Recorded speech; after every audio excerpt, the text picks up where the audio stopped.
started making calls yesterday. Yeah. Which is nice. Yeah. No, which is good. So that was yesterday was the first day? Yeah, it was nice. First day. Good job. That's awesome. Yeah. Congrats. Thanks. Cool. Anyone else? No wins? Successes? Somebody's trying to break the door. Still living, breathing. Come on in.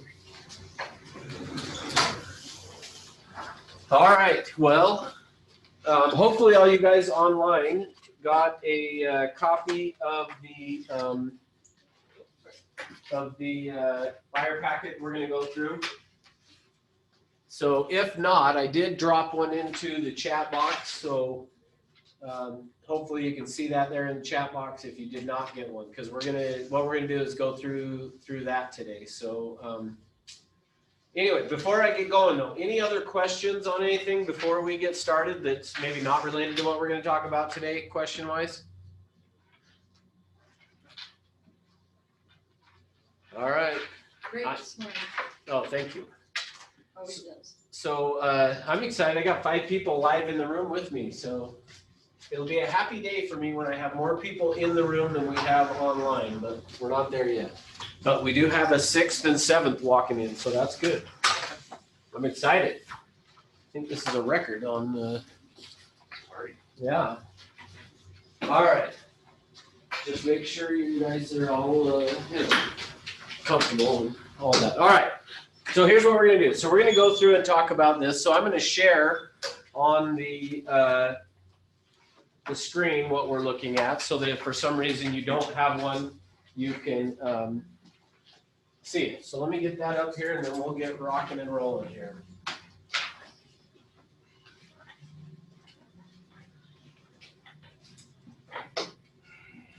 And similar to what we talked about on Tuesday, you guys that are online may have to remind me a time or two to scroll up or down or whatever on it, so that if I forget to keep showing it to you. So, all right. Yeah, we got 2, 4, 8 people now live. This is awesome. We almost have as many in person as on the thing. So How many are online? what? How many are online? How many we got? 10. No, I guess 9 actually. Oh, we're almost there. We're almost there. I know, it's exciting. All right, so let me see here. We got, all right, cool. Thanks, Sean. Okay, well, hey, as we get going, so for you guys that are on Zoom, the people that are live here are filling out the form that I passed around.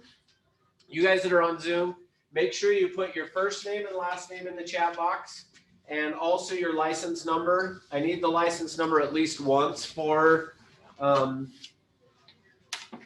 in one of the 6 classes that we're doing as part of the 12-hour new agent stuff, so that I can give you credit for CE credit. So you guys that are online, make sure you're throwing in name and license number if you haven't given it to me. So first and last name. So, all right. Well, here we go then. So here's the idea. So everyone here should have one of the packets, right? Anybody not give one too? Okay, good. All right, so here's the same thing we talked about with on the last week on the seller side of this. On the buyer side, again, just to point out, I'm not going to spend a lot of time on it, but this is a legally binding agreement. Now, here's the only thing that I'm going to say differently on this one than the listing agreement. For whatever reason, and I don't know why it is, but on the listing agreement, brokerages, so I'm not talking about just us, I'm talking about brokerages across the country in general, tend to enforce the listing agreement more so than we do the buyer agreement. And I don't know why that is. I honestly, it doesn't make a lot of sense of why we would do that. But, and what I don't want you to hear as we talk about this is, what I don't want you to hear is that, oh, well, the buyer broker is not that important then. Because I still believe that it's really important, but I just want to make sure that you are understanding that when it comes to brokerages enforcing a contract, even, you know, this, like I said, it's a legally binding agreement, but when it comes to brokerages enforcing those agreements, for whatever reason, the listing agreement, like almost every brokerage will be very, very aggressive at protecting and defending that. when it comes to the buyer side, and I'll give you some ideas of why I think it is, but when it comes to the buyer broker agreement, this one is probably less enforced. So not less enforceable, but less enforced. We don't tend to go after our clients as much on the buyer side. Now, why do you think that is? What would be your thought process and why that would be?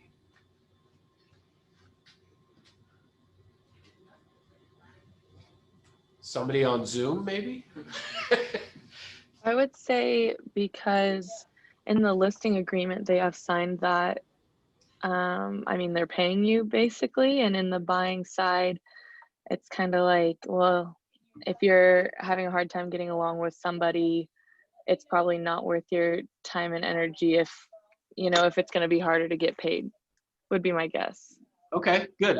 I like your thinking on that. That's good. I think because they're marketing and putting funds into getting their home out there. And so we want to make sure we get a return for that. Okay, good. I like the thought on that as well. Yeah. Okay. So for whatever reason though, the buyer side one tends to not be as enforced. For whatever reason, it's just we as brokerages, if we have somebody that has signed it, it just, and again, I'm not speaking of just Everest, I'm talking about just in general, because I would say at Everest, we tend to try to enforce it more so than probably most brokerages. But here's the other side of it. And in fact, if you watched Morning Ascent, when Mike Hancock, when George was interviewing him, which I think that was that Monday this week? I think it was. Anyway, he talked about that he said, I actually don't even have them sign it till it's time to write an offer, which that is what normally goes on in the industry, is most agents don't get this signed until they're writing an offer. Now, you can decide, I guess, what you want to do on it, but here's how I feel about it, is getting somebody to sign this is really basically just a way of getting people to remain committed to you. And what I mean by that is there are some people who, it doesn't matter if they've signed this, they'll leave and go use somebody else. So the piece of paper they signed doesn't really mean anything. But there are also other people, and these are the ones that why I say I think it's worth doing, is there are other people that by signing this are going to now feel committed to, hey, yeah, no, we already agreed that we are going to use you. And thus I point out, this is a legally binding agreement. So it is binding agreement, even though brokerages don't tend to enforce it too much. So there's two pieces to this, and we're not going to get into great detail on them, but there is, but I want to make sure you guys understand it, because a lot of times agents will feel like, well, I had the client sign this and then they went and bought a house, I'm entitled to the commission, which is kind of true, but also not true. And so what I mean by that, and I'll show you as we get into the brokerage section, I'll come back to this. But there is a difference between, here's how I'm going to say it to begin with. There is a difference between procuring cause. Yeah, there's a difference between procuring cause and the fact that you are owed a commission because they signed this agreement. And so we'll talk about that as we get into the brokerage section. But so just keep in mind, it's a legally binding agreement, even though across the country it's not enforced very often. It's still enforceable, but it's not enforced very often. Okay, all right. So we're going to do similar to what we did on the seller packet, but this exclusive buyer broker agreement and agency disclosure is entered into between Century 21 and blank the buyer. Now, on the seller one, I told you to get the name from the seller where? From where? Driver's license? Not for the seller. Oh. So for the seller, where do we want to get, when we're filling out the listing agreement, where do we get who the sellers are? So county records, but we wanted not necessarily, that's not always 100% accurate. So that's a good place to start. We typically are going to want to find out who's on title from the title company. We want to get who's on the preliminary title report. Okay. On the buyer, what should we put in here for the name of the buyer? How do we know what to put? Meaning, if you met me, I was going to be your client. I'm going to introduce myself to you as Russ. But so if you're filling this out, are you gonna put Russ or Russell?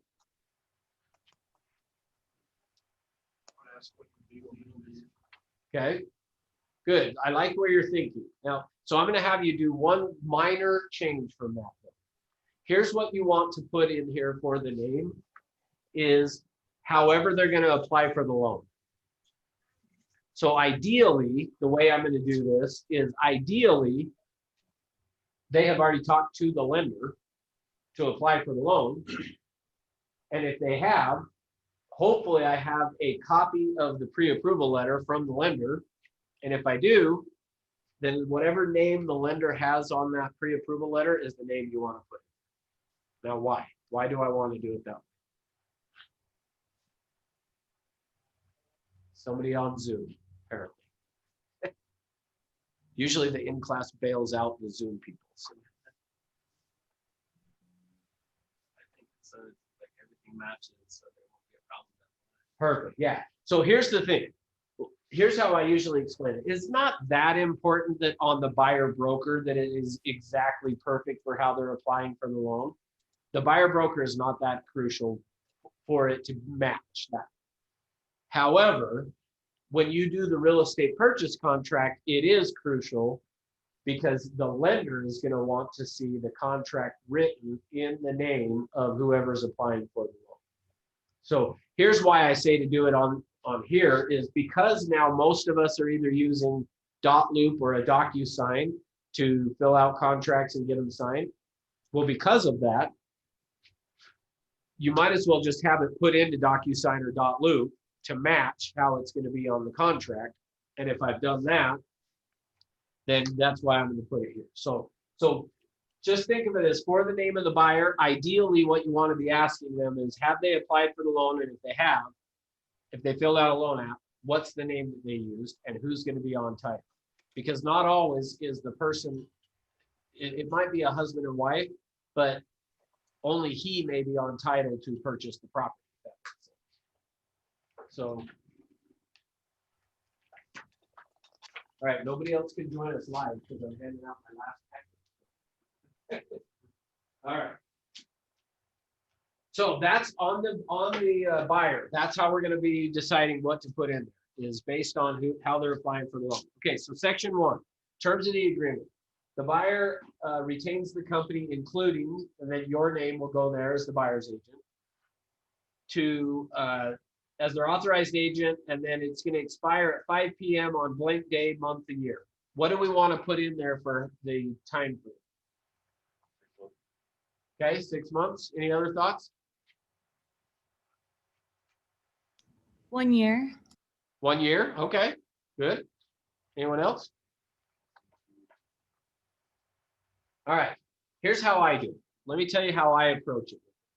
Is for me with the client, typically on the listing side, we talked about 6 months and doing it as a 6-month agreement. That's pretty normal. On the buy side for me, I typically, the way I approach it is that I will ask the client what their time frame is that they're wanting to be into a property. And then whatever time frame they've given me that they're wanting to be in a property, I will usually add 1 or 2 months to it on the date here. So if they said, well, I want to be into something next month, I'm probably going to do it as like a 3-month agreement. If they said in the next 1 or 2 months, I'll probably do it as like a 4-month. So on this one, like I said, on the listing side, I typically am going to do 6 months almost always, but minimum of 4 for me is what I want to do. On this, I'll do it 2 or 3 months. If they're saying we got to get into something right now, then I'll do it for 2 or 3 months. So I'll do it for a shorter time frame.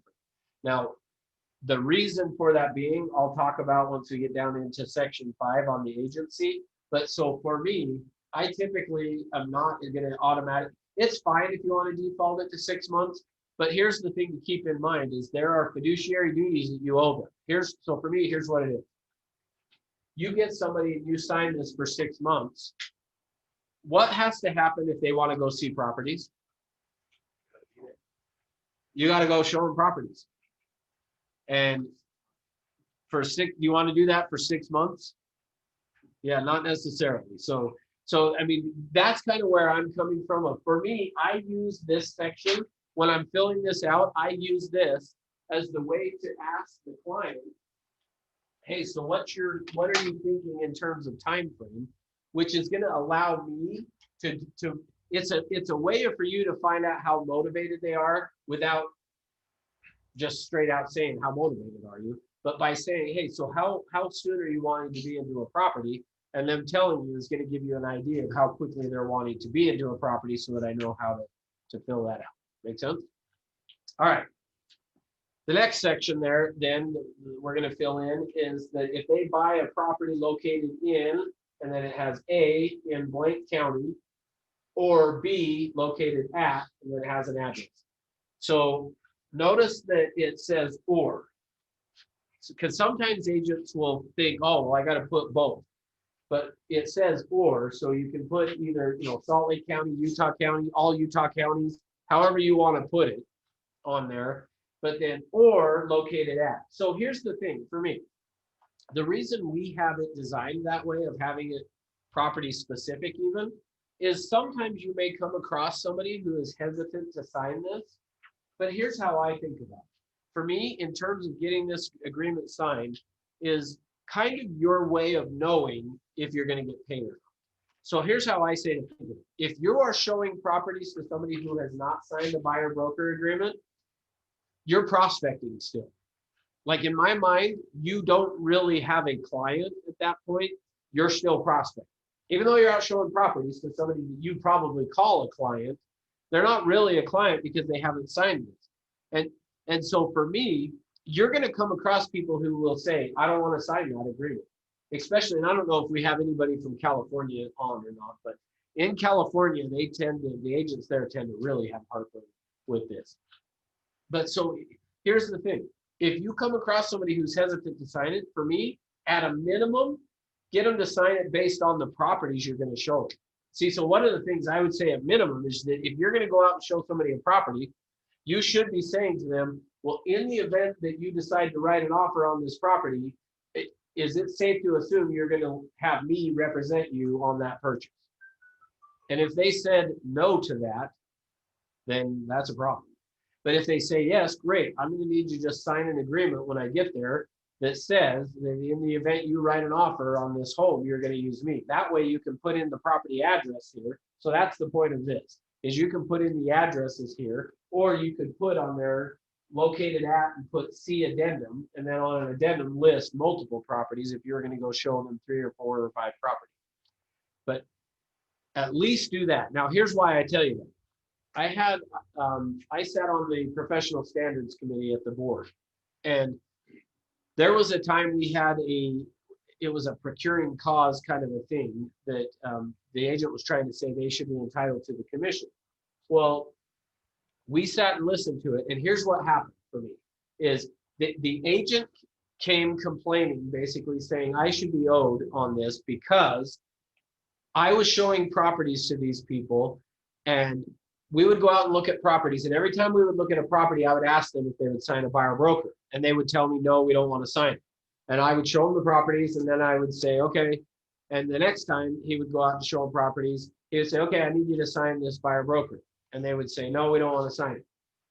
And so then on the third time, he goes out to show them properties, and he asks them to sign the buyer broker, and they tell him, no, we don't want to sign it. Well, here's what happens. So they go out and look at properties. At the end of looking at the properties, they notice a model home at across the street from the last house they looked at. They said to the agent, oh, we want to go take a look at the model home. They go walk into the model home, look at it, they leave. The agent at the model home had them register, so they signed their name. They leave, and then the next day, that agent gets a call from the model home agent saying, hey, I just want you to know those people who came in sent an offer over, but it had a different agent's name on it, and I just wanted you to be aware of it.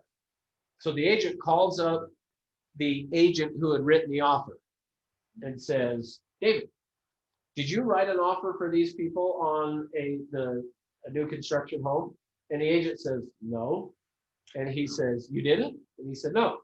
Oh, okay. Hangs up, calls the model home agent back, says, hey, I called the agent you said wrote the offer.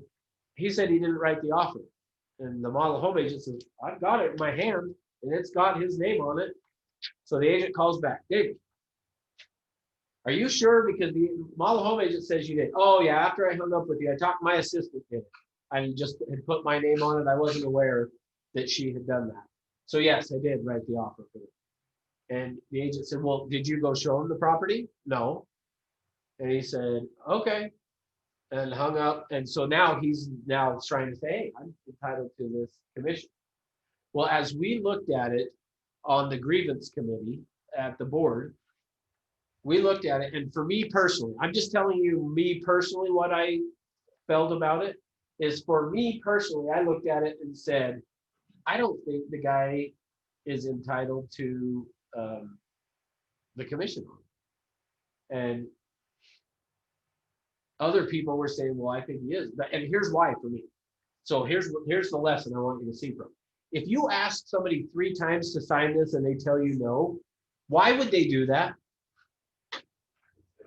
They have another one signed. They either have another one signed, they're planning to use somebody else. So here's what happened is the buyers worked at a grocery store, if I remember right. And the owner of the grocery store basically told all of his employees, if you ever buy any real estate, this is the agent you're going to use. And the people were like, okay. So they go out looking at houses, and then they went to work and were like, hey, we think we found this property you want to buy. And well, did you call so-and-so to write the offer? Well, no. Okay, well, you need to call him because he's going to help you and he'll take the best care of you. So they called him and he did. Now, I think they planned that all along because the fact they wouldn't have signed the buyer broker. So here's the thing. Just keep in mind, like for me, if you go to show somebody a property and they don't want to sign it based on like for 6 months or however long you want to do it, few months, and based on Salt Lake County or Utah County or whatever, or all the Wasatch Front, whatever you want to do it. If they're not willing to do that, there's probably a reason. But so at a minimum, say, I at least want you to sign it based on this property that I'm going to show to you. And if they won't, like there's a reason they're not.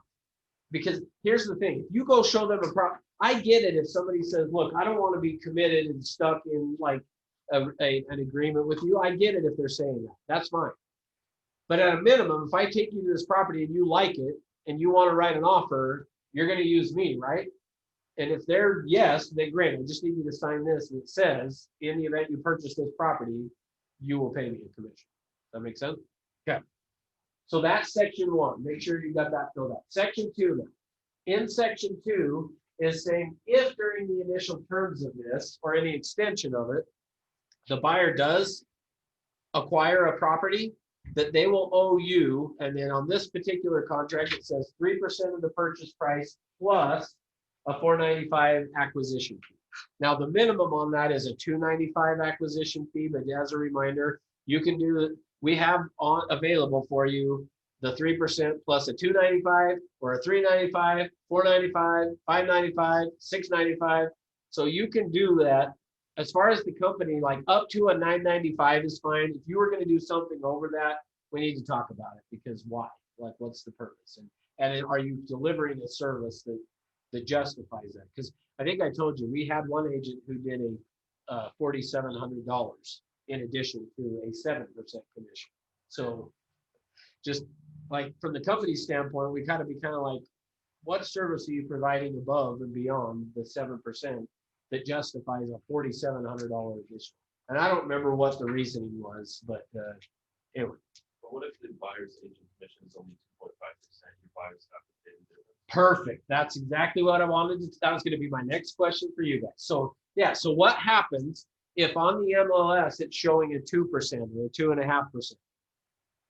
Well, what does this say? Yeah, so what this is saying is it's a 3% commission less any amount that is being given to us from the MLS. So if on the MLS is only offering, did you say 2.5? Yeah, so that they're offering 2.5. What does this say? The buyer needs to pay the other 0.5%. So there's a couple of ways you can go about doing that. One is when you see that. So let me actually give you a quick story real quick. A friend of mine's son and daughter-in-law decided they wanted to buy a townhouse. And so they had called me up and said, hey, we want to go buy a townhouse. Great. I had them signed to buy a broker. We go out and we're looking at townhouses, and we go to one in Riverton. And we get to this one in Riverton. And when we get there, we walk into it. And as we walk in, they're like, oh yeah, we like this place a lot. Well, for me, and I think I've told you guys this before, and for whatever reason, and it's like, I'm not saying this like, oh, look at me, because that's not what I mean. But I just, in today's market, it's a little different. But for me, even back then, like, it was pretty rare that you would get less than a 3%. Like in today's world, it's become way too common. But so we're in the property, and once I could see they liked it, then I looked down to see, well, what's the commission? Because for me, a lot of times I didn't worry about it, because generally it was 3% anyway, but I just didn't worry about it. So I looked down and I noticed that it says 2.5. And I'm like, oh, that sucks. So we leave the house and they say, well, let us think about it, but we think we're probably going to want to write an offer. Now, here's the thing. Typically, I probably would have said to them, hey, you might want to think about it too long, because the person who thought about it last night might be the one who buys it today. So if you think about it overnight, you might miss it. But because I saw it was only 2.5% commission, I wasn't that excited about them writing an offer anyway. So I'm like, great, you guys think about it. So I left. Well, I go home and I get a call from the listing agent. Hey, can you give me some feedback on the showing? And I said, yeah, sure. So I start to give them feedback on the showing. And I said, but here's the problem. They like the house, but here's the problem. And here's how I approached it, is they have signed a buyer broker agreement with me that says that they'll pay me 3%. You're only offering 2.5 on the MLS, which means they'll have to pay the other 0.5% in the commission, and they can't afford to do that. So they might not write an offer on your house because of that. Unless you're willing to pay the 3, then I probably could call him and we could probably get an offer put together. And he said, that's not right. And I said, what do you mean that's not right? And he said, well, you're supposed to look out for your client's best interest, not your own. Which, is that true? Yeah, we are, as part of our fiduciary duties, we've got to look out for our client's best interest, not our own. Had I done anything at that point that was not looking out for my client's best interest? Because is it in my client's best interest to pay me 0.5% when every other listing would have paid the whole 3 and they didn't have to? And here's the even more of it. The fact that I showed them the property, I was doing my fiduciary duty. If I would have looked at it, here's where we potentially could get ourselves in trouble. You look at it and see that it's 2 or 2.5, and you go, oh, well, I'm not showing that property to them, even though it's perfect. Like, that's Wrote the offer and didn't even tell them that they were going to pay for the extra 5%. Yeah, same. Now, here's the thing.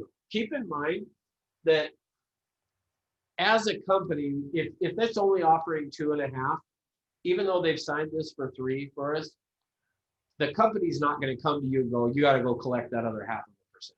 Like, just kind of know that the company is going to be okay. If you're okay only getting 2.5, the company is going to be okay with that. Now, as it starts to get down to less than a 2%, we might want to talk about it. But here's what I guess I'm saying, Brendan, is ultimately try to use this to your advantage, which is another reason of getting this signed, is calling up a listing agent and saying, my clients love the house. Now, the challenge that we have with that in today's market is it's so competitive right now that it's kind of hard to go, hey, my people won't write an offer if you don't give me the 3, like, they're going to say, well, that's fine. I got 4 other ones, so who cares? So that's a little bit of the challenge. So now let's talk about the other ways around it. The other things that you can do, which again, this doesn't always work either because of how competitive things are. But one of the things you can do so let me back up. It is an ethics violation to address the buyer agency commission in an offer. So just know that that is an ethics violation. You cannot discuss the buyer agency commission in an offer. Now, make sure you're paying attention.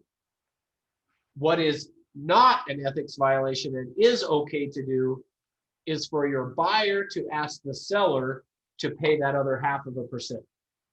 So the buyer, as part of an offer, could ask the seller to pay their closing costs, but along with that would be included the 0.5% on this. So what that means, though, is that you could ask the seller to pay that other 0.5%. The buyer can ask him to pay it on behalf of the buyer to us.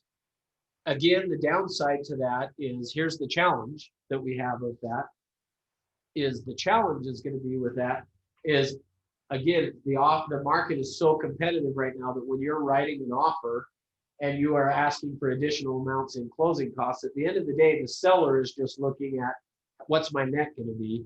And if your offer is going to end up netting them less money, then they're probably not going to want to do it. So now that creates another issue. So let me give you a third option that you can try to do on these to try to get it to work. And that is this. The other thing that you can do is, so you'll have to talk to your lender on this, but let me just pull up on, I've got an app that has Inspiro's interest rates on it, which the reason I have it is so that for morning ascent, I don't know that they will give it to you, I guess is what I'm saying. So sometimes I worry when I bring it up, people are like, oh, can I get that? So I always have it. Ask Inspiro. If they'll give it to you, then that's fine.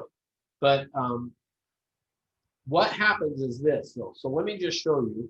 On an FHA loan, the current interest rate right now for an FHA loan is 2.5%. But if a buyer were to get their interest rate and have it be 2.625, there's a rebate that comes back of just over $1,000. So what do you think would happen if instead of a 2.5 interest rate or a 2.625, they got a 2.75? What's going to happen? No, if it's 2.5 at 2.625, there's $1,000 rebate. What's going to happen if we bump it up to 3%? Yeah, and I don't know exactly how much it's going to be, but so here's the idea. What I want you to see, especially with how competitive the market is, some of the ways you can go about doing things and negotiating, which I know this doesn't necessarily have anything to do with the buyer packet, but I want to help you in how to negotiate offers, is one of the things talk to your lender about is actually having them charge your buyer, if they can, a little bit higher of an interest rate, and have the lender then pay the closing costs and or kick some of that money back. Kickback's not the right word, but have them pay part of the closing costs so that either the buyer or seller doesn't have to, which now allows you to get paid that extra little bit of commission. Does that make sense? Now, sometimes people will say, yeah, but if they could get a 2.5% interest rate, number one, it might not work if 3% may put, every bit you go up in the interest rate is lowering their buying power as well, right? So going to a 3% might not work because now maybe they can't qualify. But in the event they can, what you can do, and if the lender doesn't understand this, is what you can explain to them is, look, if you can do it at a 3%, yes, that raises their payment, but a few months down the road, they can go in and do a streamlined refinance, or the lender can go refinance them to get them back down on the rate, provided the rates are still down. Does that make sense? So when you explain that to a lender, they get really excited about it because now they see they're going to get paid twice off this one loan in potentially a 6-month period or whatever. Okay. So those are some ideas on how to try to get it. Not always is it going to work. So here's the key. So now we'll bring it back to when you are explaining this contract to your buyers, one of the conversations you want to have with them when you get to this 3%, so Brandon, is to say to the buyer, this contract says you will pay me a 3%. Now, hopefully you're not going to have to pay me anything because whatever they're offering on the MLS, which hopefully will be 3%, will offset this, which means the only thing you would pay is the $295. Now, what you want to say to them is to the buyer is, so how do you want me to handle it? If I see a property that's only offering 2% or 2.5%, how do you want me to approach it? Because what that means is then you would end up having to pay that other 0.5%. What do you want me to do? And then you can give them some ideas of, we could go and ask the seller to pay it. I could start by calling the listing agent and asking them to pay, be willing to give the other part. Like, how do you want me to handle it? Here's the thing. By having that conversation, it is possible that the buyer just says, if that happens, then let me know and we'll make a decision. If we have to, we'll pay the other 0.5%. I mean, maybe they say that. How do you don't know unless you ask. So the key thing that I want you to take out of this is when you get to this section, have a conversation with them because of the number that we're seeing and because of there are some companies out there now that are offering, like I saw one that they offered $1. They put it on there on the MLS of, if you bring the buyer, you'll get $1. Like, you want to have that conversation during signing this of, how do you want me to handle it?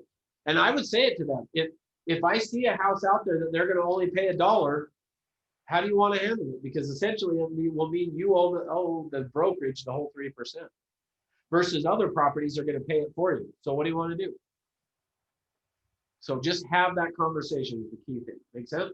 Any questions on that?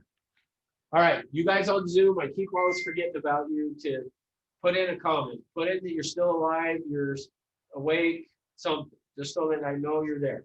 And as a reminder, if you don't put something when I ask you to, I can't give you credit. I almost said credit. Can't give you credit. Can't give you credit for the class. All right. Any questions on the brokerage fee beyond what we talked about? Yeah, the way that is worded is kind of weird. I mean, the seller typically pays, commissions. So just by saying buyer agrees to pay to the company brokerage fee in the amount of 3% plus 495. A lot of buyers can be like, what? That's weird. Yep. So yeah, just stop and explain to it, because if you keep reading, then it says that whatever is we get paid from the other side will be deducted from what they would owe to us. So just making sure you take the time to stop and explain that to them. And like I said, then saying, so how do you want me to handle it if somebody's offering less? Because remember, we have these fiduciary duties, but if the client says, well, I don't want you to show it to me, if it's less than that, then I don't want to see it. Well, now we're just still doing our fiduciary duty because we're not showing. More than likely, they'll say, well, I still want to see it. Okay, but how do you want to handle it if you decide you want to offer on it? Like, so just keep in mind that when the time comes that you're going to be writing an offer on a property like that, to then bring up to them, hey, now on this one, they're only offering X amount. I'm fine with still showing it to you, but how do you want it? As long as you've had the conversation up front with them and talked about how we're going to deal with it, you're probably going to be okay 9 times out of 10. Okay? So yeah. So what if a new agent wants to they're okay with working for 2% in the beginning because they're just trying to get experience. They want to get some customers and they probably don't think they're worth 3% of the very first. Say, Okay. hey, I'll Then take give you around me for the other 2%. 1%. Because that's the way I look at it. I would do that. I'd go Okay. out and if I could get Then- a bunch of business like next week, I'd do them all for 2%. Okay, so here's how you're going to handle it. Here, because this is prior, like I said, when I first started in the business, like it was essentially nobody did less than 3. In fact, you would see 3.5 quite often. So here's how I handle it. So here's how you would handle it in that scenario. If you're not worried about it, when you get to this section, so let's assume I'm the new agent you're talking about and you're my client. Okay, Chris. So I'm going to say, hey, Chris, what this contract says is that when you buy a property, we would be owed 3%. The other side is going to pay that.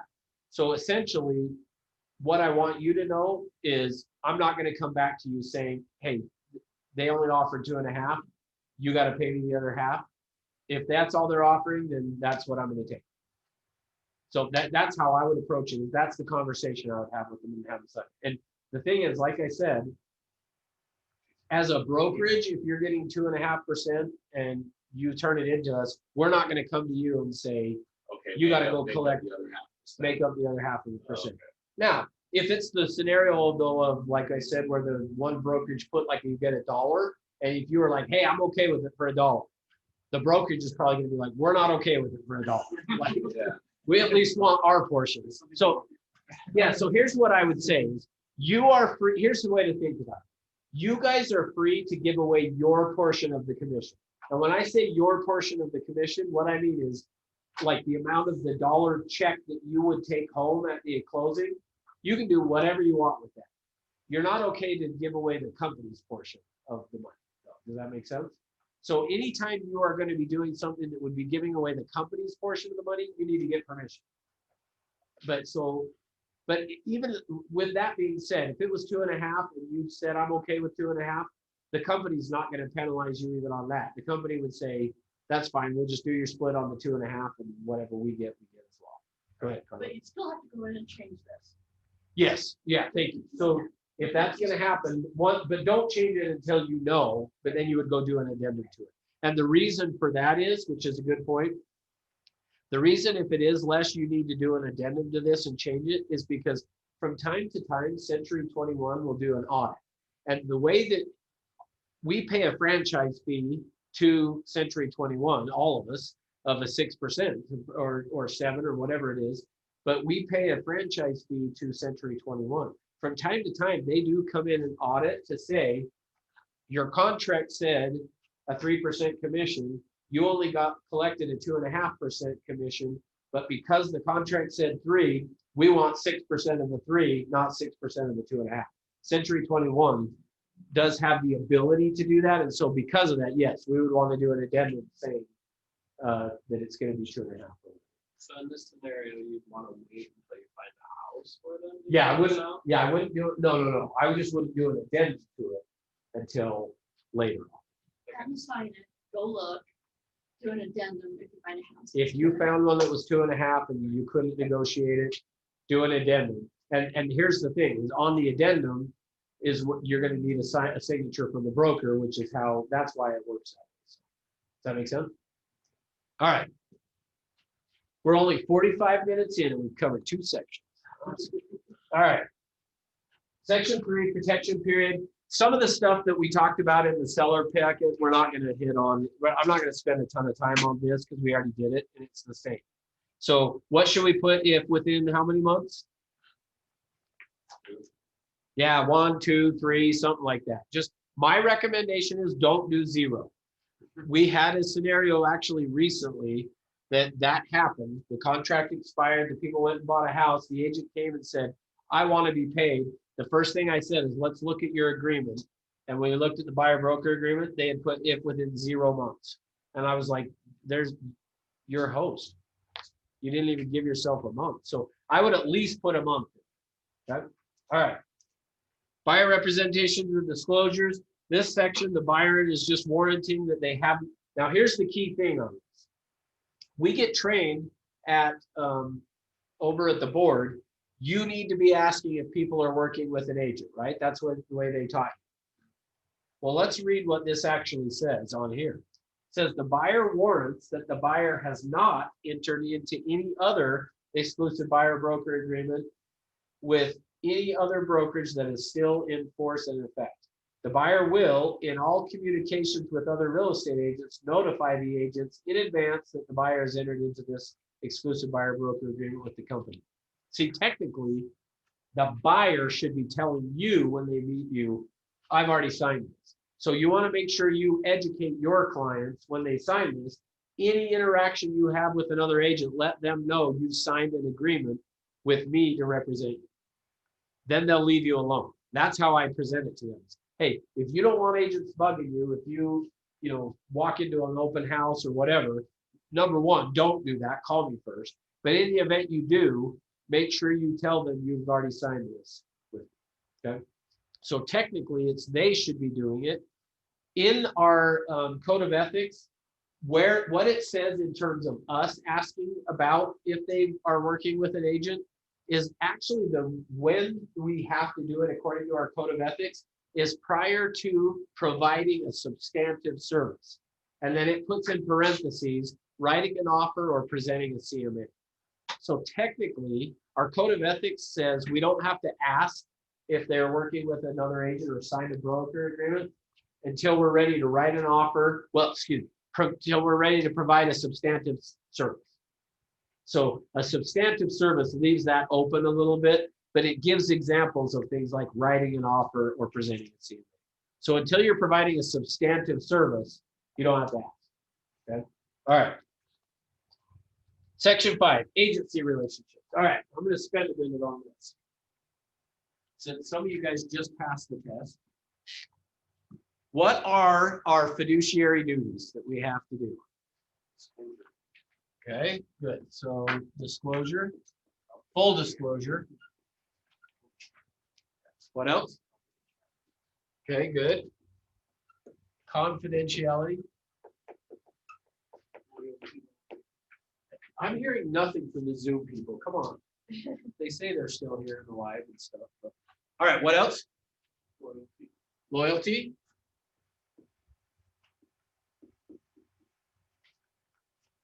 What else are our fiduciary duties? See, now you're saying Reasonable why. care. Oh, say it again. Reasonable care. Good. That one's the one that usually people don't get, so good job. Reasonable care. Obedience. There's one more. That's okay. You're smart. Hey, I didn't say it was a closed book test. Legality, Uh, honesty, kind of. No. So honesty we owe to everyone. right, These fiduciary duties we owe to our clients. So honesty is going to be everybody, no matter what. There's one of two acronyms you were taught to remember this as. Cold AC or old car. One of the two. You were taught either old car or cold AC. Yeah, what's the A? Is it accounting? Good, yeah. Good job. So accounting or accountable. We have to account. So we got to be accounting for their money, those type of things. Okay, good. Now, here's the question though, actually. Which of those, so this is where, David, you can cheat off the form there. Which of those become limited during limited agency? Full disclosure. Okay, so on that one, full disclosure becomes limited. So it doesn't go away, it becomes limited. So make sure you understand that. It doesn't go away, it just becomes limited. Okay. And then the confidentiality. Good, okay. Remember I told you guys that in order for me to give you 12 hours of CE credit, there's certain things the division wants me to talk about, that's one. So we've knocked it out. All right, so just keep in mind, and part of what we were talking about at the start of this, part of why I will typically do a shorter time frame on my buyer broker agreement is because when you sign this with somebody, you owe all of these things to them. And I just don't want to have that last any longer than it needs to last. Meaning, I don't want to get stuck signing this with somebody for 6 months that then is going to go, hey, every week I just want to go look at houses and I'm never going to buy one. I just like to go look at houses and you're my way to get in and I signed an agreement. So now you have to do it. Like that's the challenge with it. So for me, that's why I say, what's your time frame? If somebody said, hey, it's going to be probably in 6 months, you got to decide, do you want to owe them all of these fiduciary duties? And if so, sign it. You know, somebody said, sign it for a year. Hey, I'm fine with that. Just recognize, make sure you're okay with all of these things here. Now, the good news is, deciding if I really want to tell you this or not. oh, The good news is, who are they, when they sign this, who is it really with? The brokerage. It's really with the brokerage. It's not really with you necessarily. You're an agent of the brokerage, but it's with the brokerage. So, technically, you could just come to the brokerage and say, I don't want to work with this person anymore. And then it's up to the brokerage to find somebody else to go show them houses. Yeah, right? Have you personally had people really string you along with that? Or, you're showing these people like 25 houses and they're still not buying. Oh, yeah. Yeah, not what we want to hear. yeah. It just seems like people this day and age, though, it's on the MLS and finds what they like. They say, hey, I'm going to look at this house, this house, this house. So They found a lot. let me even give you one actually recent that's really close to home point. So this happened a couple of months ago. I get a call from my sister, actually. So when you talk about somebody stringing you on, my sister. I'm the youngest of 5. She's the oldest of 5. She calls me. Hey, I want to buy a place, and I saw this one up in. She has lived in Heber pretty much her whole married life. She's been not almost her whole married life. She's lived in Heber. She calls me. Hey, I want to go check out this condo. And so actually, let me back up. So her husband passed away a couple of years ago, and so she's now single, and all her kids are gone. She says, "Hey, I want to go look at this condo." So I jump in the car. I drive up to a condo that's there, kind of by Zermatt, and we go in and we're looking at it. And before I went, I said, "Hey, have you talked to a lender yet?" And I got her in. She hadn't, so I had gotten her in touch with the guy that I was using, and anyway, she gets in touch with him, gets qualified, and she qualifies for that amount. So I go up and show her the property, and while we're there looking at it, she's like, "Yeah, this is really nice, but I don't want to spend that much." And I'm like, "Okay, well, that's fine. Like, how much are you wanting to spend?" And then when she told me, I was like it wasn't even in the ballpark. Like, you're not going to go negotiate the seller down that much from this house. And I was like, "So why are we looking at the house? If you're not wanting to spend that much, why are we looking?" Well, I just thought it was cute and thought it'd be fun to look at it. And I said, "Well, okay." And she said, "Well, I'll just see what other ones I can find." And I said, "Well, hold on. Like, I want to make sure that, like, we're only looking at properties that you're going to consider buying." Well, I mean, I technically could buy this one. And I'm like, "Well, yeah, you could, but you already told me you don't want to spend that much." So anyway, she said, "Well, what does it hurt to go look at houses?" So Time is money, man. Yeah. So to answer your question, Chris, yes, your own family will do that to you. Yeah. So anyway, yeah, so she actually, it's funny because that was a few months ago, and I kind of put my foot down of like, we're not going to look at houses. Like, I was more stern with her than I would be a client because it's my sister. But I'm like, no. What are you really looking for? Like, if you showed her and she fell in love with it, it's not what I want to do, but I will spend it because I like this so much. I Yeah. think that's kind of what she was trying to tell you. Well, No. no, because she said she would not. She's like, I can't. She qualified for it, but she said, when I look at what my other bills and everything are, I can't afford it. So, like, she said, based on a payment that I could afford, this is the max price I could go. And I was like, then what are we doing? Like, so this week she texted me, "Hey, I found a property in Springville that I want to go look at." And I'm like, "Wait a minute, this is above the price range you told me that you were interested in. So why are we going to look at this?" And she said, "Well, no, I was on Zillow and I clicked on the thing and it said that X amount would qualify." And I'm like, "Okay, but you need to call the lender and verify payment and that you're comfortable with the payment, or I'm not showing you the house." And so she did. And anyway, so I think my game. I need a. yeah, I'm gonna remember that from now on. From now on, here's the thing. I'm looking for experience, right? I know. From now on, when you get a client that is not gonna buy, send them to Chris. Sure. just for a little while until I get some experience. Then I'll Hey, so actually, real quick, and then we'll get finished this. But I did have one other guy real quick that he got divorced, and I probably may have told you this before, so I'll way Reader's Digest it. But got divorced, worked out by the airport in Salt Lake, but lived in Orem, and he decided, well, if I'm getting divorced, I want to live close to work.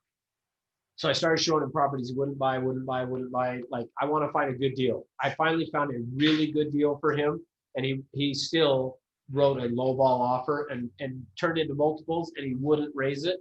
Was when I did exactly what you're talking about, Chris. I went and found an agent at the office, and I said, "Hey, I've got a buyer for you if you're interested." Because once he did that, I became very clear that he was not going to buy. And so I went and found a new agent at the office and handed it to him, and then said, "Pay me a referral if he buys," and then I left. 5 years later, no lie, 5 years later, the guy calls me. you remember how you had set up on the computer so it would email me properties if they matched my criteria? And I said, yeah. I've got an agent who's trying to help me find a house and he doesn't know how to do that. Could you help him? And I said, yeah, I'd be happy to. Tell him to call me. The guy never called me, but I said, hey, FYI, where did you end up buying? Oh, I never did. I'm still looking. So when you, to answer your question, yeah, 5 years later, the guy was still looking for properties. So yes, that happened. All right. All right, so next page. So we're on page 2 now. We just did duties of a limited agent. We already any questions on agency or limited agent that way? Okay. 6, professional advice. When I get to this section, here's how I handle it. So when I get to this section with a client, especially with a buyer, here's what I tell them. Corbin, what this section says is don't trust anything I tell you. And they usually are like, what? And I say, okay, not necessarily true. But what I tell them is this section, what it says is that I'm trained in the marketing of real estate. I'm not a property inspector. I'm not a CPA. I'm not an attorney. Like if you have those type of questions, don't ask me because I'm not the expert. Now, the reason I do that, the reason when I'm explaining to them that I say to them, this section says, don't trust anything I tell you, is so that, because you guys, you will learn this if you haven't yet. When you're out looking at a property, they're going to assume you're the expert, you know everything. And so they're going to ask you, hey, where's the property line on this property? And so what I do is I will answer their question when they ask stuff like that. But I usually answer it by saying, remember that section of the contract that I told you that don't trust anything I tell you? Yeah, this is what it's talking about. So I'll give you what I think of as being the property line or whatever question they're asking me, but don't rely on it because I'm not the expert. So if it's something that's crucial to you, you need to go talk to a professional in that area. Now, typically what I'll do, we'll get to here in a minute, the buyer due diligence form. But when I'm explaining this to the client and I get to professional advice, I pull out the buyer due diligence that basically says the same thing and says, if you have questions on any of these things, don't rely on me. Check with a professional. All right. Section 7 is dispute resolution, which is similar to the seller one. We're first going to go to mediation before going to court. Section 8, if we end up in court, the prevailing party is entitled to reasonable attorney's fees. So just that's how I'm explaining it to them. And then section 9 is the buyer authorization. The buyer, you as the buyer are going to authorize us to disclose the closing price to the MLS, that we can communicate with them for the purposes of soliciting real estate, and that we can put the earnest money into an interest-bearing trust account, which we do not do, by the way. This part of the contract gives us permission to put the earnest money into an interest-bearing trust account, that interest would be given to the Utah Housing Authority or whatever, UARHA. We looked into doing that, but there's so much red tape that as a company, we just decided it's not worth it for the small amount of interest it would do. So it's not in an interest-bearing account, just so you know, if anybody ever asks. We do not put it into an interest-bearing account. All right, section 10. There are not addendums. We already talked about a time you would do an attachment or an addendum to this agreement. So you're typically going to be checking there are not on this when you're first filling it out. It's pretty rare on the buyer. You're going to end up checking that there are and putting an addendum in. But if for some reason there was something you were going to change on here, that's what you would do. All right. Section 11, equal housing opportunity. Both us and the buyer have to agree to follow and comply with all the federal, state, and local housing laws, which basically is you can't discriminate. You can't tell somebody this is a bad area. You can't say anything that would change up like the way you treat somebody. And in fact, actually, I told you about an agent doing a $4,700 administration fee.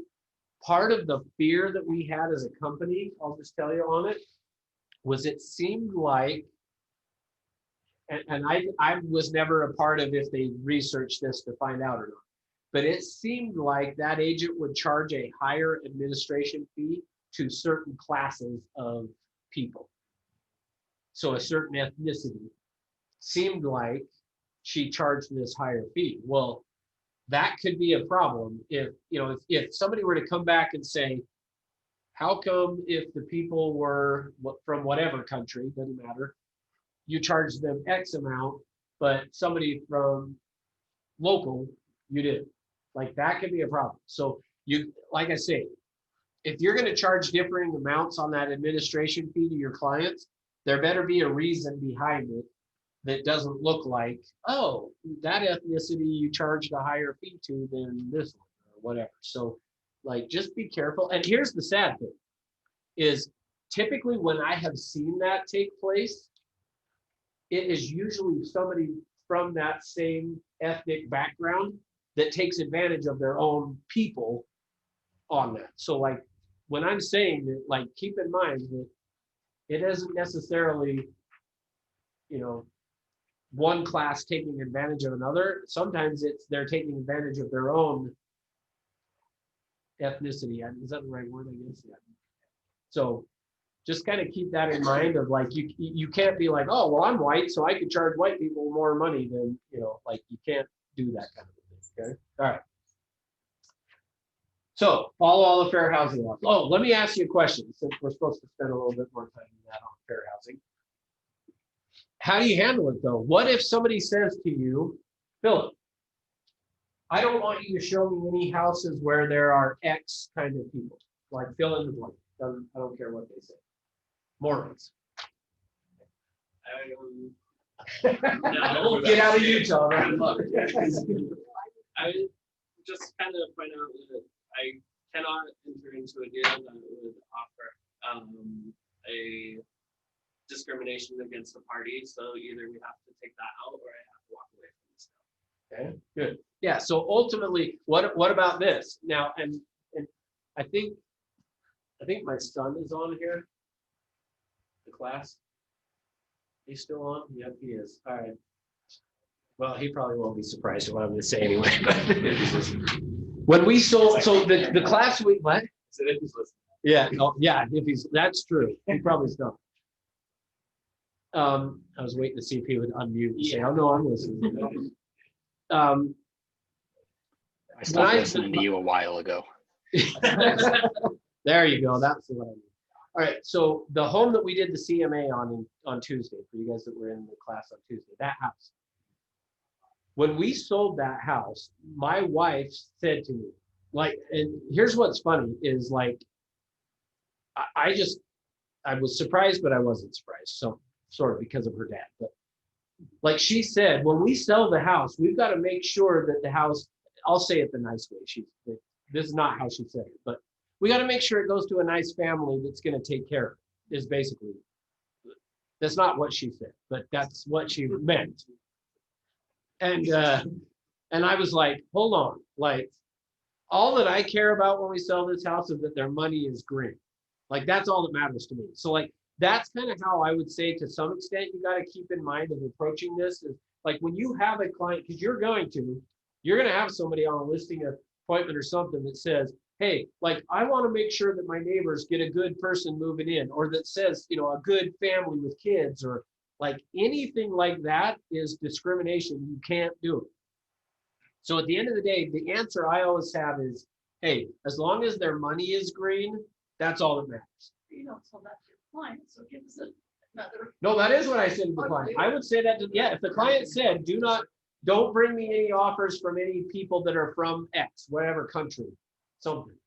My answer is, hey, as long as their money is green, like that's all. And I just tell them the truth is on this contract, equal housing, like you can't discriminate on who you're going to sell your house to, as long as they are going to provide you with the amount of money. You can discriminate on the amount of money. You can discriminate on that. You can't discriminate on their name, where they're from, like their sexual preference, like you can't, any of that. So when it really comes down to it, if you ever represent the seller that was like, yeah, these people they offered me $20,000 less, but I think they're going to take care of the house better than someone that would pay me more money. Do you really? At the end of the day, the seller gets to decide what offer they take. Yeah. And and yes, it is possible that they say, I liked these people and they look like or feel like they would take better care of my house. It would take a lot That's less why money. it's not. Yeah, meaning if now if they said though, I don't like it because they are black or Yeah. whatever, like, And I don't even mean that, I'm just talking about the money oh yeah, differential. like I said, you can discriminate on money all you want. Yeah.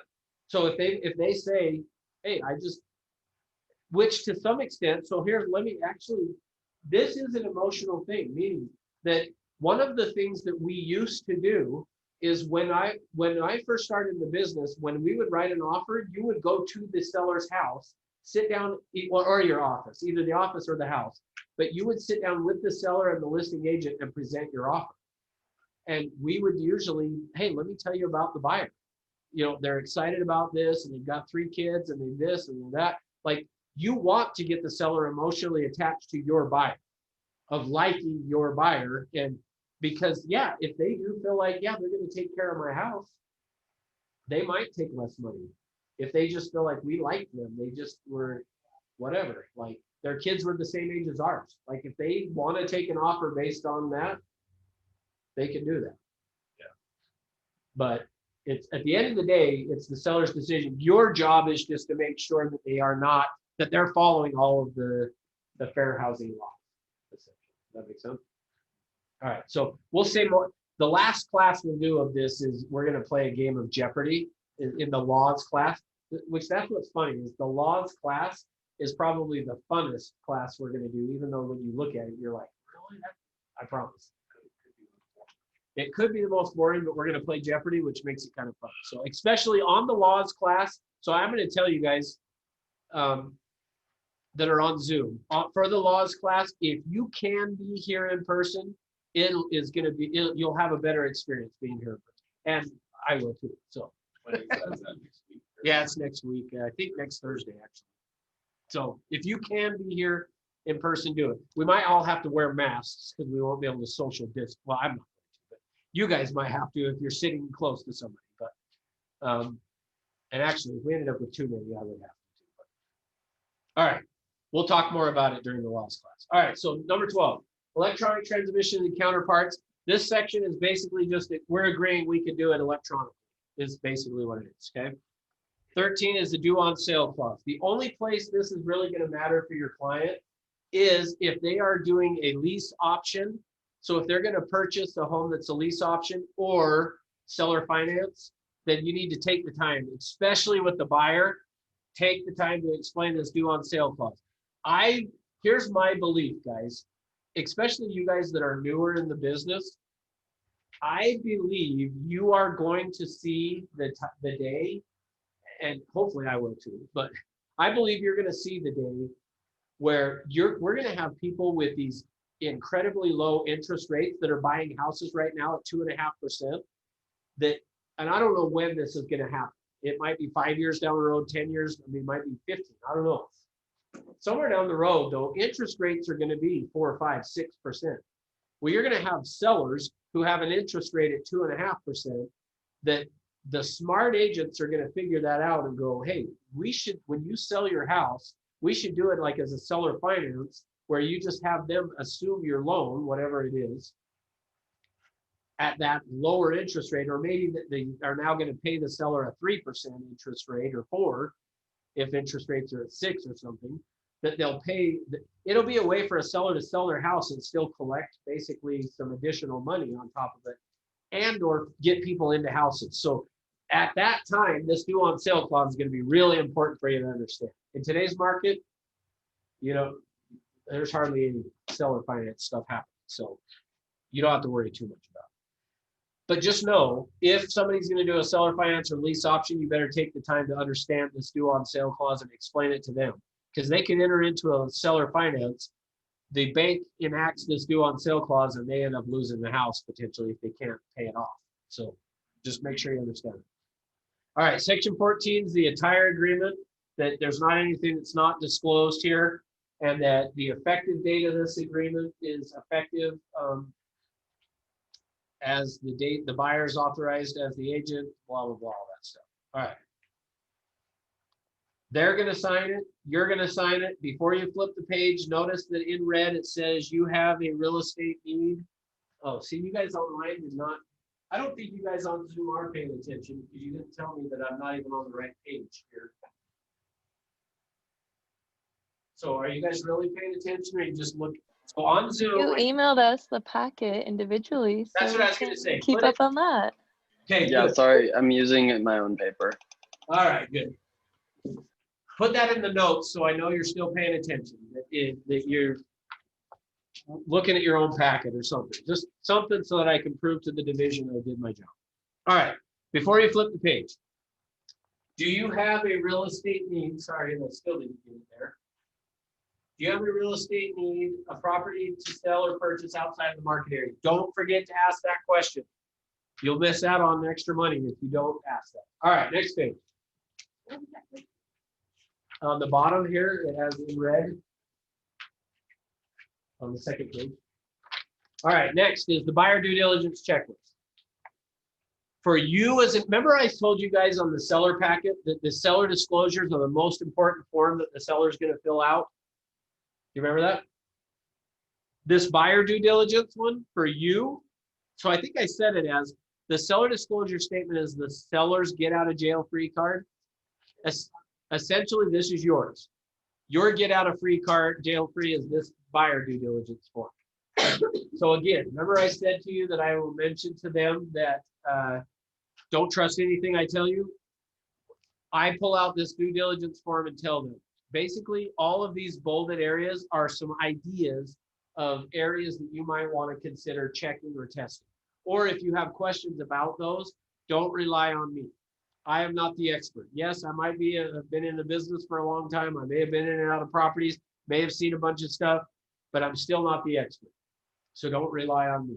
Talk to a professional. Okay? This is almost if they don't want to do an inspection or say goodbye if something comes up.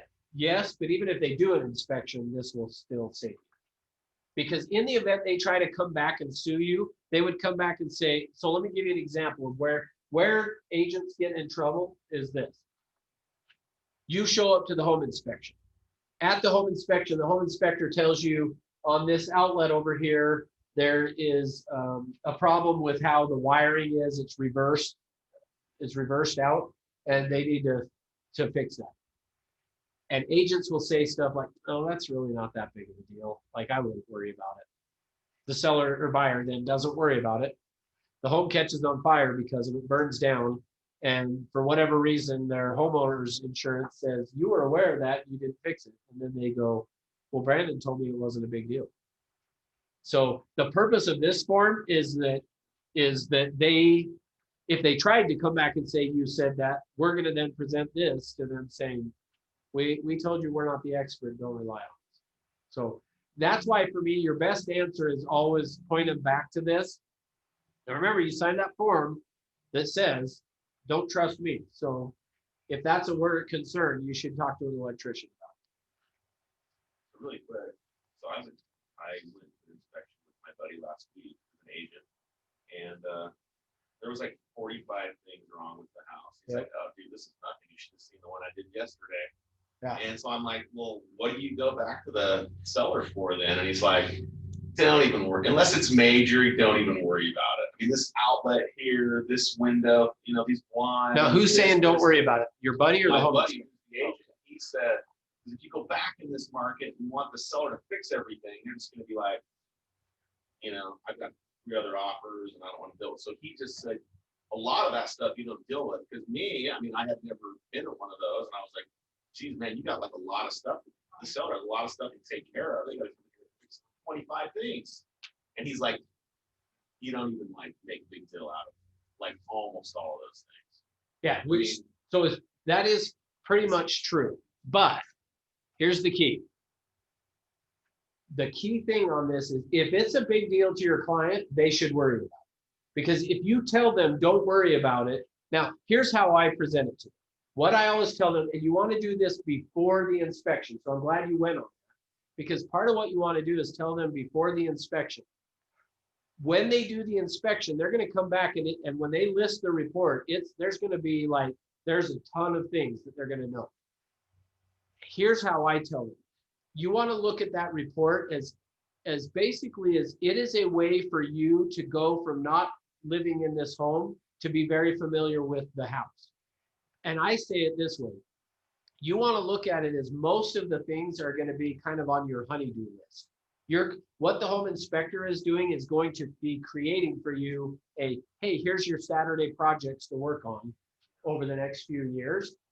Now, with that being said, though, there are going to be some things that are safety issues, big concerns.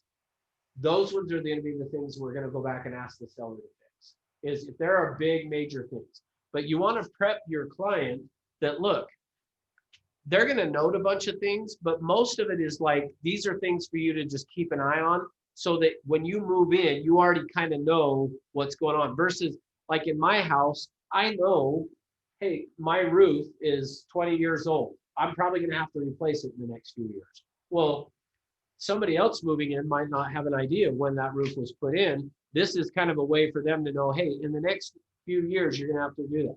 Or the water heater looks like it's X years old. The life of a water heater is this. So plan on a new water heater in the next 3 or 4 years or whatever. The inspector usually kind of tells you, who's kind of telling them, well, I'd probably get this fixed. I'd probably do this for sure. It's water heater, furnace, yada, yada. So, I mean, you do get kind of advice from the inspector when he's there as well. Yeah. So. And so ideally, really, if from a company standpoint and a legal standpoint, it is in your best interest to not be at the home inspection as an agent. Really? Now, I think you should at least once go to one and be there like to see, but really, because it's what you already said that your buddy said. Now, it sounds like he said it to you. He goes to all of them. He's like trying to go to all of them. So you just know what's going on. Well, and I think you should be there at the end when they then bring the client up to speed on it. But what you don't want to do, you got to be careful though that you are not saying to your client, oh, don't worry about that. I wouldn't worry about that. Yeah, Like if it's a big deal to your client, then ask for it. But now I may coach them on saying, hey, like this is probably not something they're going to be willing to fix, but if it's important to you, let's ask them and see. And like you say, to some extent, we do need to be able to say, hey, in the current environment, these guys probably had 5 other offers that were over list price. And so if we go ask for too much, they could just go, no, forget it, and we'll sell it to somebody else. Now, if the house is trashed, if there's some major issues, like let me give you a quick example. I had one, it was in Sugar House, that we scheduled the inspection. I showed up to open the door for the client and make sure that the inspection was going to get going, and then I was going to leave. Got there, we're standing there talking. The home inspector walks up and says, let me walk around the house before we go inside. I want to talk to you guys for a minute. He walks around the house, and it took a few minutes, but he walked around the house. He comes up to the front and he walks up to my client and he says, don't buy this house. And I'm like, what? And he said, come here, let me show you. Took him back and showed him the foundation. And he said, I've done a lot of home inspections in this neighborhood. And that's the reason I said, let me look at the house first, is there's a lot of them in here that have major problems. This is a major problem. And he's like, he turned to me and said, I apologize. Don't buy this house. Lost you to sell. And he said, I will not charge you on the next home inspection, but don't buy this house. And I was a little disappointed, big time, but they did buy. So anyway, all right. So it's their job to be thorough because they've got to cover their butt. They can't not. Well, and that is one of the things. That's one of the things that I always point out to the clients. So thanks for bringing that up. One of the things that I point out to the clients is you got to remember this home inspector is going to know every single little thing because they've got to cover their butt that you don't come back and sue them if they didn't point it out. So once they point all this stuff out, typically the way most home inspectors will do it is they'll kind of rank the repairs that need to be done, and they'll say some of them as like, this one's a big deal, you need to deal with. And other stuff, they'll be like, this is just for you to, it's recommended you keep an eye on it or something. So, all right, so they're going to sign the buyer due diligence. Next page is the next form is the receipt and acknowledgement of buyer due diligence. This receipt and acknowledgement is basically just an extra level. So the buyer due diligence form is put out by the Utah Association of Realtors. This acknowledgement form, receipt and acknowledgement, is an extra layer of protection that we as a company have put in place for you. And the idea of it is, especially in today's world, we do so much of this stuff electronically now that, like, so for example, my sister, I wrote an offer on the property I showed her on Monday, which we didn't get, but we wrote the offer. And as part of writing the offer, when I sent it to her in .loop, I sent all of this stuff. When people get that, do they stop and read the forms? No, they just click, click, click, click, click, click, click. So because of that is why we as a company have added this extra layer of one for this receipt and acknowledgement. Is we know what's going to happen is there eventually is going to be lawsuits, or probably already are, of people saying, well, I didn't know. And they're going to say, well, I didn't read any of the documents, I just clicked it, which that doesn't make it okay. Like, they still should read it. But just as an extra layer of protection, we have put on there this place for them to initial all these other things that they understand and acknowledge the rights for a home inspection. They understand and acknowledge their home warranty, their mold test, like all of those things. We're having them initial, so make sure that they're initialing all these, so that we've just got that extra layer of proof of not only did we have you sign the buyer due diligence, you acknowledged that you did. So it's just an extra layer of protection that if somebody does to us, we can really have that extra layer. Yeah, they can say they didn't know, but they initialed next to these. And the nice thing that I like about these is, like, some of this is like, who is going to stop and read this whole thing? You're not going to. But for me, the thing I like about this, who's going to read the one sentence? I hereby understand and acknowledge my rights to a home inspection. Like, that's short and sweet enough that the amount of time it takes you to click, you can almost read it. So is it still fail safe? No, but it's an extra level, okay? So we use that receipt and acknowledgement of buyer due diligence. Next page is the confirmation of earnest money. So one of the things that we have to do is confirm that we did receive the earnest money. When I first started, it was contained within the real estate purchase contract, but they pulled it out. The reason they pulled it out is because people wouldn't go sign it till after the whole contract is done, pretty much, which at that point you're now modifying an executed contract, which is against the law. So they pulled it out, and we now use this form. So whoever receives the earnest money is going to fill out this confirmation of earnest money receipt, sign it. And you don't necessarily need to do much with it beyond, like, give a copy of it to your clients. But it's not like you need to always send this over to the other agent, although some people do. And some listing agents will ask for it, and that's okay. Just to confirm, hey, we got the earnest money where we were supposed to according to the contract. So especially in today's market, that's a good idea, because again, if a seller was looking for a way out of a contract and they found out you had received the earnest money after the fact, that could be it. So make sure you're getting it in the time frame that Rob spent like an hour explaining just that to you guys on the first day.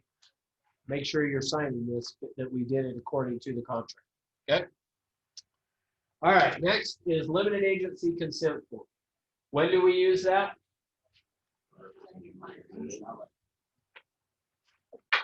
Okay, that's one time. So when you're representing both the buyer and the seller, when else do we use it? On the brokerages. Good job, Jake. That's right. So if the brokerage, so if you're representing the buyer and they buy a Century 21 Everest listing, we still need this limited agency consent form, even though it's not your listing. If it's the brokerage's listing, you need it. Now, what about, though, there is a Century 21 in Provo that is called Century 21 Harmon. Do we need to use the limited agency if we do a deal with Century 21 Harmon? That's correct. We do not need it. Only if it's Century 21 Everest. If it's the same principal broker, which is Matt Barton, so if you see Century 21 Everest, you need this. If it's not, if it's Century 21 Harmon, or there used to be one up north too, if it's those, you don't need it. Okay? So on that, you're going to fill it out, and on section 9, page 2 of that, you're going to check the box for either one agent or two agents. And it is easy to forget this form if it was your listing, you'll remember. But sometimes agents forget when it's another Century 21. So just make sure you put it in. If you're on the listing side and an offer comes in without it, that's from Century 21 Everest, make sure that you add this form in. Okay? All right, next, wire fraud alert disclosure. We had this one signed and we talked about getting it signed with the seller, but with the buyer, make sure you're doing it. So let me give you a quick story real quick. I helped a neighbor of mine just purchase a condo down in Provo, and he was paying cash for it. So he's going to wire all the money.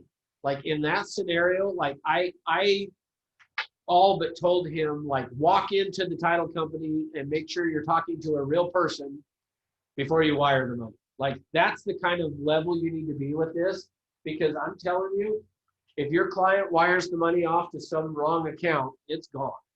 Like, you're probably not getting it back, which means you're also not going to get paid because the deal's not going to happen. So make sure that they are aware by having you sign this. Do not wire money based on an email or a text message. Like, you need to call the title company and make sure that it is the title company, don't, occasionally they'll send an email that looks like it's from the title company. It's got a phone number on it.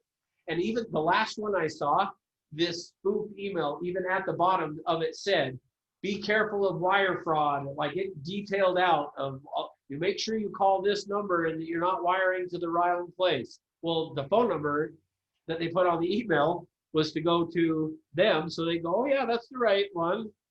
Like, don't rely on that. Like, your client should call you for the phone number to the title company to verify.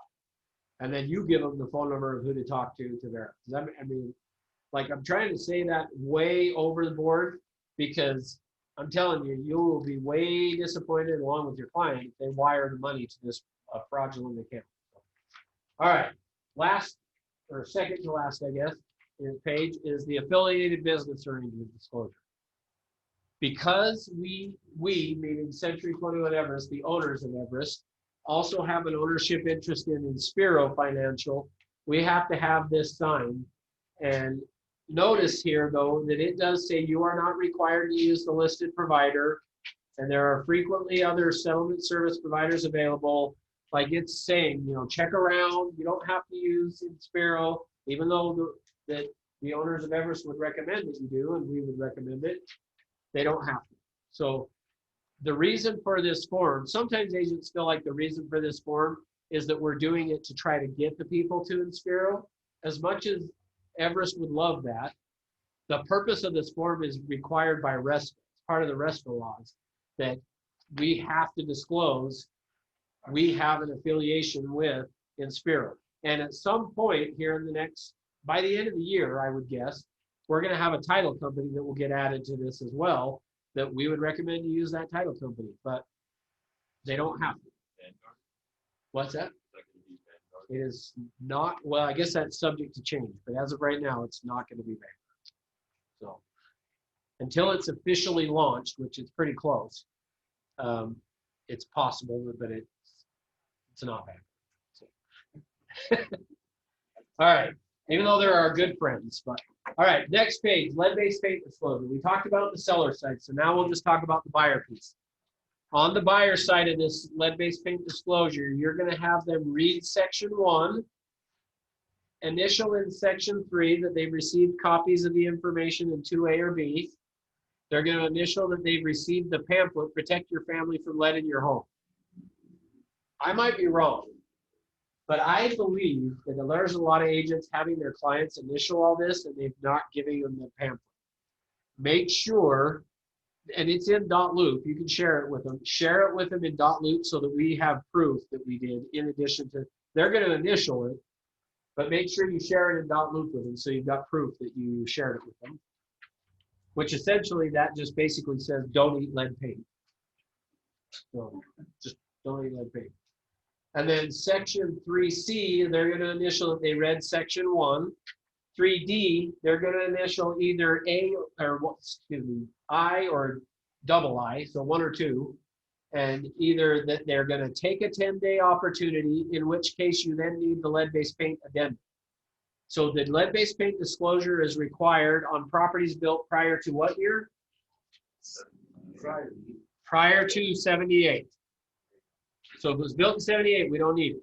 But if it was prior to, we need it. In the event the initial 3D1, that they're gonna test for lead-based paint, you also need the addendum. If they had initial 2, which says they're waiving the opportunity, you don't need the addendum. Okay? Section 4, the listing agent will initial, and then everybody signs, sellers, buyers, and both agents. Okay? All right, last page. Last page on this is this is how you get paid. So this is the form you fill out if you want to get paid from the company. So at or prior to closing, you're going to fill out this commission report. Now, let me explain it on this. This is an Excel spreadsheet you'll want to get a copy of. And then what you'll want to do is you'll go through and fill it out. But to upload it to Dotloop, it has to be a PDF. You can't upload an Excel spreadsheet there. So you'll have to print it out as a PDF and then put it into Dotloop. But the way you're going to go through and fill it out is, we'll just quickly go through it, is you're going to put in the property address, the name of the buyer, the name of the seller, who the title company is, that tan looking box that's there that says residential buying. You can click on that if it was a lot, a building lot or something, acreage, you're going to click on that and change it to whatever it is. Okay. But the default is residential buying, which is what typically you're probably going to be doing. Then the commission received is that section, commissions to Everest. You'll put in the purchase price of the property. The tan looking box there is clickable. And you're going to put that to match what it says on the MLS. Is it gross? Is it net? Or a flat fee? Which most of the time, hopefully you're just doing it as gross. But if on the MLS it says net, then you change it to net. Do I need to explain the difference? You guys know what it is or no? Don't know what it is, you know what it is. Does anyone want me to explain? All right, I'll explain it. All right, so on the MLS, it says, it'll say gross or net. Gross is going to be whatever the purchase price of the property is. Net would be if you offered $300,000 and asked for $5,000 in closing costs. Net would be you're getting paid the commission off $295, not $300. Does that make sense? So that's what net means, is the purchase price minus any concession. So if you ask for buyer paid closing costs from the seller and they did it as net, you're only getting paid as minus so 300 minus the 5,000 in closing costs. Your commission is going to be based on the 295. You want gross. We want gross. All right, then the commission percentage, which again you'll get off the MLS, put that on there.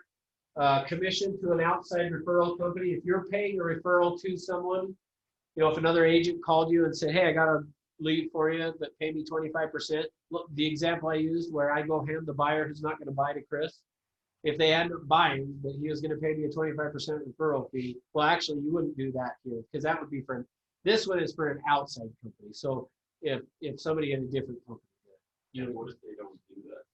What do you mean? What if it was referred to them and they don't fill that spot out? Like you didn't sign anything with them for the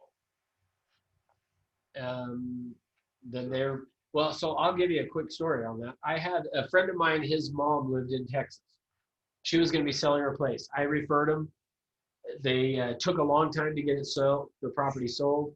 When it finally did sell, my buddy flew down to Texas to help his mom close on it. At the closing, he said, now you're going to pay Russ a referral fee, right? Yep. And I was at Remax at the time, and like, this is the difference of, if I would have been here, I would have still got paid. But because I was at Remax and I didn't have the same relocation stuff we have here, I had just done it on my own. So she had signed an agreement that she would pay me and everything. He flies down there at the closing, says, so you're paying him a referral fee? Yep, paying him a referral fee. Never got it. Never got it. Never got it. Called up the lady and said, hey, I never got that. She said, well, that's because I moved from Remax to ERA, and that agreement that you signed was between Remax and Remax, and I'm now at ERA and you never got a new one signed. I'm not paid. I was pissed. Yeah. So get it signed is the answer. But if you run it through our relocation department and it closes, you're going to get paid. They'll deal with all that kind of stuff. Like I learned my lesson. Like sometimes people are like, I don't want to have to share part of it with the relocation department.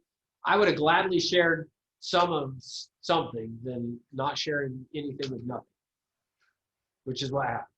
I didn't have to share nothing, and it was great. So it kind of depends on the scenario, but typically what's going to happen is if it's like a 25% referral fee, you end up with like 21%. So it's not that much. I mean, it's way worth what happens. Yeah, and you actually get it. So it's worth much. All right. Yeah, that's the nice thing is you make a phone call and you're going to get paid, and somebody else tracks it, does everything. All right, commission advance company. If you got a commission advance, which don't do, so just leave that as no. Century 21 admin fee collected. So this is where you're going to put in how much did you collect? Was it $295, $395, $495, $595, whatever. If the earnest money is held by Everest, you'll put it in there. If you gave any credits at title to them, like occasionally there'll be something that's happening, a deal that you're fighting over, and between the buyer and the seller, and it's a couple $100, and an agent will be like, hey, just take that take the 200 out of the commission. If you did something like that, that's where you would put that. So then the total is what we should be getting there. It'll add it up here on its own, but that's how much we should be getting from the title company, that title check where it says $9,295. So that's what the commission to Everest would be. Then down below is going to be the commission to the agent. If you're on a team, you would check that box and select whoever, the team, that it's part of a team. If it's a single agent, you just leave it like it is, and you would put your name in. If you're part of a team, you would select that, and it'll open up a new box off to the right-hand side where it breaks down for the team. But let's just do it as if it's a single agent, because you're going to then put in your name there. The admin fee collected, so the minimum is $295. Remember I told you that? Well, because of that, it's going to deduct from above. So if you had up above put in you had collected a $595, the $295 comes off of that. There is what's happening. And then that gives you the agent's base. So you'll see that it was $9,295. Now it's $9,000 because it's taken out the $295. Then you're going to put in what you're splitting. So in this case, it would be if you were on a 70-30 split, you're putting in the amount that goes to Everest. So sometimes agents think they would put in their 70% there. If you put 70% there, you're only getting 30. So do the lower amount. And that's how much is going to go to Everest. Then there's the franchise fee amount comes off of there. And then if you paid the admin fee, it would show up as $295 there. So if you hadn't collected it, it would, instead of where it says admin fee portion $295, it would now take it from your portion of the commission there. And then if you want to pay into the foundation, which the recommended amount is $21, you would do that. If you're using a transaction coordinator, you would put that in there. Sorry. Is that the same fee for a buyer or a seller, the transaction coordinator fee? It used to be. I don't know. Is it a little more simple paperwork wise on the buyer end? Yeah. Same cost. Yeah. Go ahead. It's the same, $295 for buy and sell. Okay. I think it's actually gone up from depending on when you've joined the company. So Sean, for you, it's probably $295, but I think it might be $3 something now, $325 or something. A lot of paperwork. Yeah, it's worth it, is what I'll tell you. Especially if you're new, because then you just know it's being done right. All right. And then the transaction coordinator's name. Now, here's the good news. If you're using a transaction coordinator, you won't fill this out. They will. So if you use a transaction coordinator, you can forget everything I just said. All right. I just want to clear something. Yeah. You're on your personal section, and you won't have to pay the 30%. They'll just charge you. Yeah, if it's if you are, so let me make sure you guys understand what I said. If you are the buyer of the home, then there's a fee, and it's like $821 or something like that. Flat fee. Yeah, if you are the buyer or if you are the seller. So if it's a family member, that doesn't count. Like you have to be on time. So, all right, what question?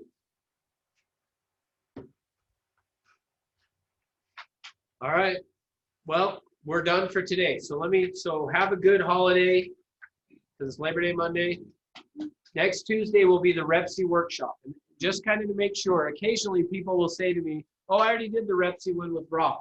Just as a reminder, there's two different, as part of the 12-hour new agent, there's two different REPC classes. So the one that Rob did, then I'm going to do the one on Tuesday that we do it more as a workshop, where I'm going to give you guys a REPC and say, go figure out where all the mistakes are, and then we'll go through and talk about it. So that one's more about filling it out. Rob's was more about understanding. Did you have a question, Kurt? Okay. So anyway, all right. Well, thanks for being here, and we'll see you on Tuesday. Have a good holiday. Sweet. Thanks, Ross. Have a good weekend. Thank you. See you.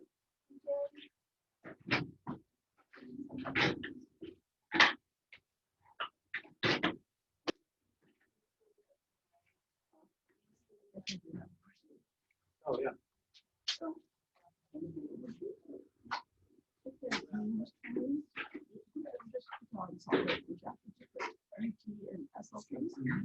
Yeah, or you can just put all Utah counties. Oh, you could? Yeah, you could. Put all Utah right there? All Yeah, Utah but- counties? Yeah, the problem is by just saying all Utah, would just, yeah, I would write it out, all Utah counties. It's how I would put, Okay. because otherwise it just says all Utah county. And then it looks like Yeah. you're just saying Yeah, Utah yeah, county. yeah. Okay. No, it's fine. With the training, is there one place I can go that has all the training on women are? I'm getting the emails and I missed some. And the one I missed, you forwarded to me, but. Well, there's not really a place. I can print off, I can get you a new printout. Oh. Because I'm actually in the process of working on it, so it's not. Because I missed the solar one. I think you sent me that stuff, but is that going to be coming up again? or- Yeah. Yeah, I don't remember the date. Okay, but, okay. It's on here, so when you, Oh, I'll perfect. have to get this for you downstairs. Where it's Okay. You'll find out. So I'll put it in the last year. Yeah, right. Do you know where it's at though? First, on the first floor. Okay. Well, I said the third floor. yeah. I know it's very on the opposite side of the street, but yeah. I can go in there. Yeah, so if you just walk through those little doors and just walk back, you'll run in. Yeah, I'll find it. So, and it should be there right now. All right. So it'll be a two-sided thing that has them on there. So I know we need to try to get somewhere where it can just be online where they don't have to. But this way it's not. Okay. So Ross, really quick,